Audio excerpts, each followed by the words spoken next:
Avant d'investir en France, M. Roberts parle avec son avocat et personnes attachées à l'ambassade de France.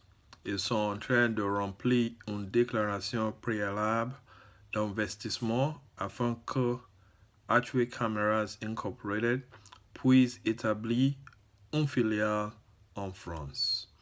M. Roberts veut utiliser son français, mais il a besoin de demander l'explication de plusieurs mots. Cette déclaration est difficile à remplir. Dans la première partie, on demande la dénomination et selon la note, on doit aussi inclure la nature juridique de la société. Qu'est-ce que je dois mettre? Vous mettez tout simplement Archway Cameras Incorporated. La dénomination est le mot de votre société et votre nature juridique est une corporation, ce qui indique que par l'abréviation INC. Est-ce que les Français ont aussi des corporations? Dans la troisième section de cette déclaration, les formes possibles d'une entreprise individuelle, succursale, société de personnes ou de capitaux sont mentionnées dans une note, mais je ne vois pas corporation. Deux des termes société de personnes et société de capital n'ont pas de véritable équivalent aux États-Unis. Rappelons les trois sortes d'entreprises américaines: sole proprietor, partnership and corporation. C'est ça.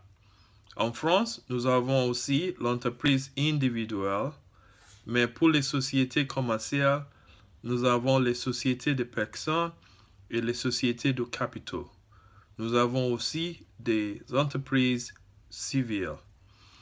Expliquez-moi, ce qu'est société commerciale. Toute société n'est pas commerciale.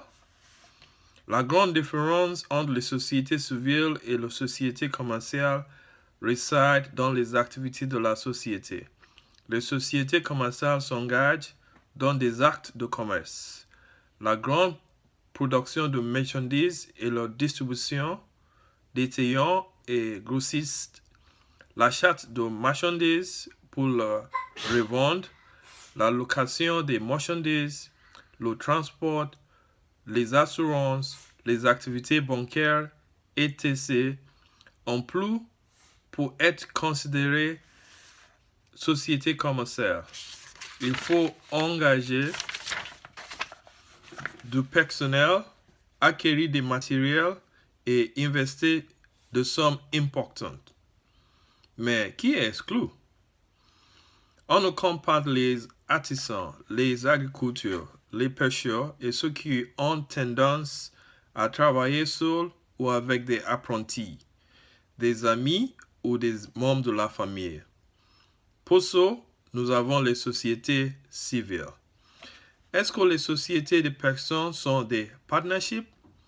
Dans un certain sens, mais le français distingue deux sortes de sociétés de personnes. Et ni l'une ni l'autre ne correspondent parfaitement à l'idée américaine de partnership. En effet, l'une est la société en nom collectif où les associés sont tous commerçants et solidairement responsables de l'entreprise.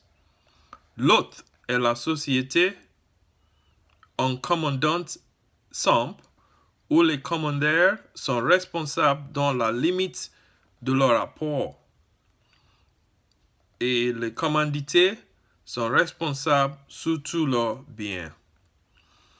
Donc, dans la société en nom collectif, on risque tout ce qu'on possède et on est commandité, c'est-à-dire responsable sur tous ses biens, tandis que la société en commandite simple, on peut être commandaire et perdre seulement son apport.